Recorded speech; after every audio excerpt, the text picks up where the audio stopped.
Assalomu alaykum hurmatli tinglovchilar. Men Dinov tadbirkor pedagogika institutining Oliy madaniyat kafedrasi o'qituvchisi Rustam Bilal. Demak, sizlarga bugungi mavzumiz mukammal disyunktiv va konnektiv normal shakllar. Bu mavzuni ikki qism bo'lib o'rganadigan bo'lsak, normal shakllar va mukammal normal shakllar qismi bo'lib o'rganamiz.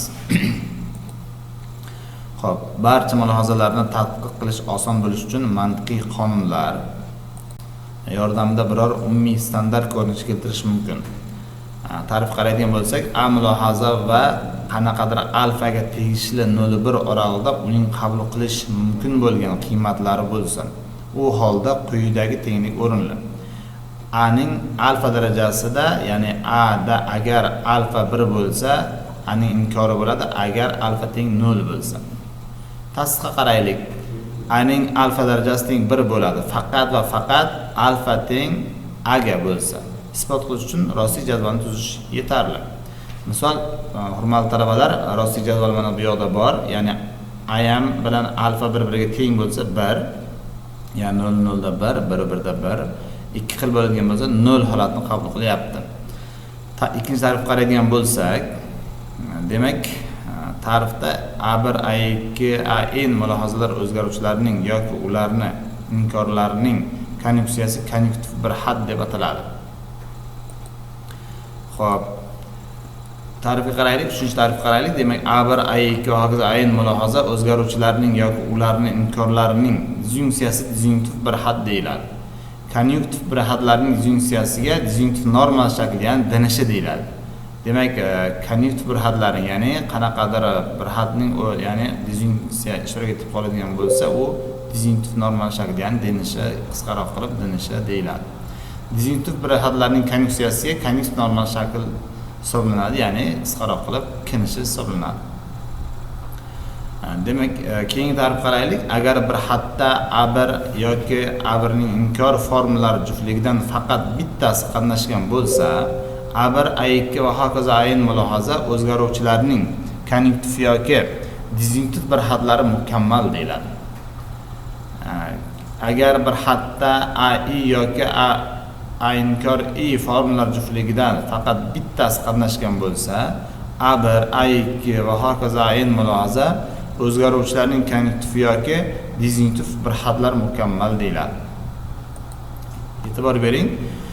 Endi KNS, ya'ni qisqaroq qilib KNS DNSlarni o'rganib bo'ldik. Ya'ni qanaqadir mulohaza yuritib borib, ya'ni mulohazani yechganimizda, ya'ni asosiy qismi konjunksiya bo'ladigan bo'lsa, bu KNS yoki qanaqadir formulani yechib oxirida ya'ni asosiy qismida disyunksiya ishtirok etib qoladigan bo'lsa, u disyunktiv normal shakl DNS hisoblanadi.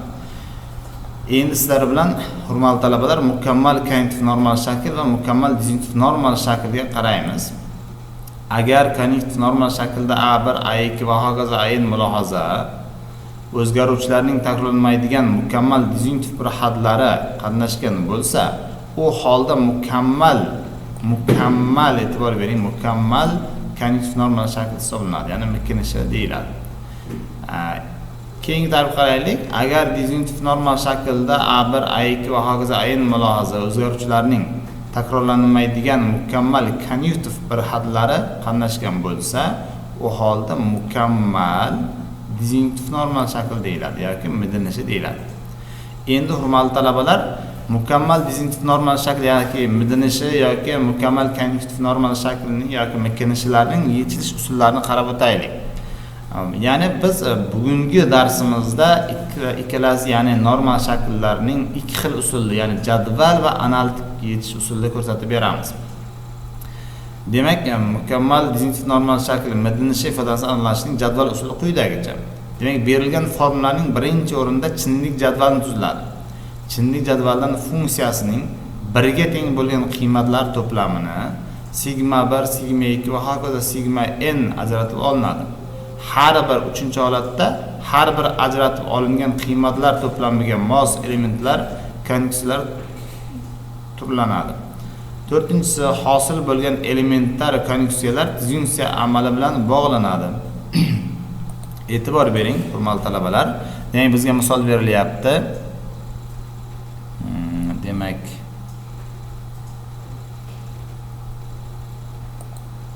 Misol berilyapti. X ekvivalensiya y, disjunksiya y ekvivalensiya z. Bu demak jadval usulini ko'ramiz birinchi o'rinda. Ya'ni mana bu formulani, bizga mana bu ya'ni mantiq algebrasi formula hisoblanadi. Formulani biz rossiy jadvalni tuzadigan bo'lsak, ya'ni x, y, z. Formulada 3 ta mulohaza ishtirok etganligi sababli bizga 8 talik jadval paydo bo'ladi. E'tibor bering. Demak, birinchisi x ekvivalensiya y ekvivalensiya z, keyin ikkalasining disjunksiyasini qabul qiladi. E'tibor bersalaringiz, demak, bizga ya'ni boya ta'rifda ham aytib o'tdikki, madaniyatni topish uchun ya'ni oxirgi jadvalimiz, ya'ni mana bu qismini faqat birlarini olamiz. Buni olamiz, bunisini olamiz, bunisini olamiz.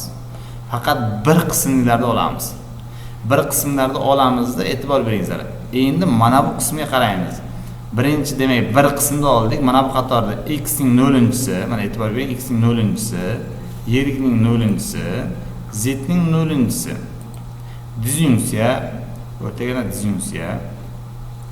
Xo'p, keyingisi ham baragan, demak x ning 0-chisi, y ning 0-chisi, z ning 1-chisi. Mana e'tibor bering, mana bu qismda ishlab ko'rsatib ketilgan.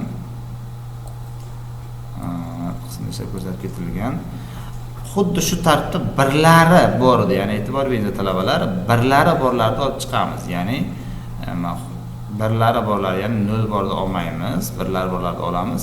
Jadval nima bo'ladi endi? X ning 0-chisi deyapti. Demak, bu degani x ning inkori, y ning inkori, z ning inkori bo'lyapti.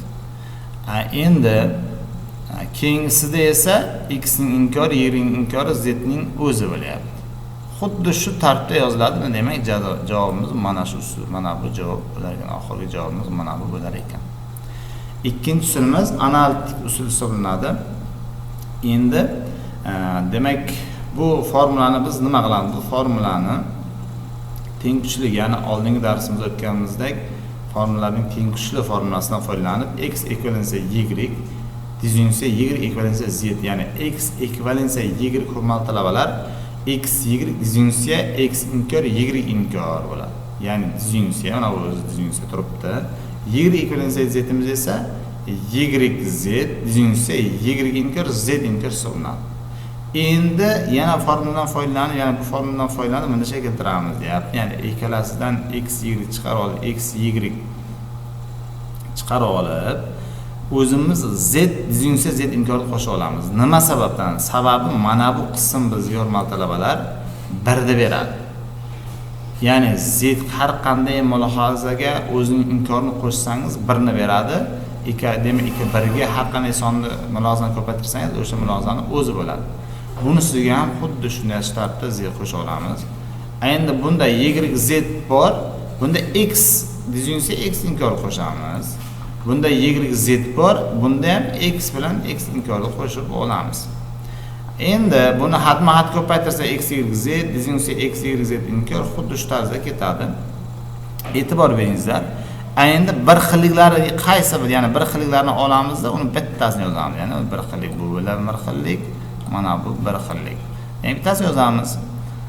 Keyingisi esa x y z inkor o'zi ekan. Bundan ham demak bir xilligi yo'q, o'zini yozamiz. Mana bu ham bir xillik ekan.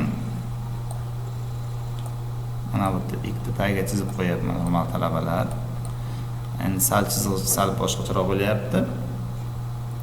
Demak, endi mana bu bilan buni yig'indisi bitta bo'lgan, ikkita bo'lgani uchun bittasi o'zini olasiz, qolganini yozib chiqasiz. Demak, e'tibor bering, mana bu qism bilan hurmatli talabalar, mana bu qism bitta narsa. Ya'ni mana buni javobi bilan mana bu javobi bitta bo'lyapti analitik usulda. E'tibor beringizlar talabalar, demak, mikinish holatda ham, ya'ni mikinish holatda ko'radigan bo'lsak, faqat buni asosiy, endi biz tepada jadval ustida analitik usulni ko'rib chiqdik. Asosiy qismini aytib ketaman. Mikinishi bo'lish uchun hurmatli talabalar, mana bu misolimizni, ya'ni umuman berilgan mulohazalar formulasini oxirgi ustunini 0 qiymatlarini olamiz.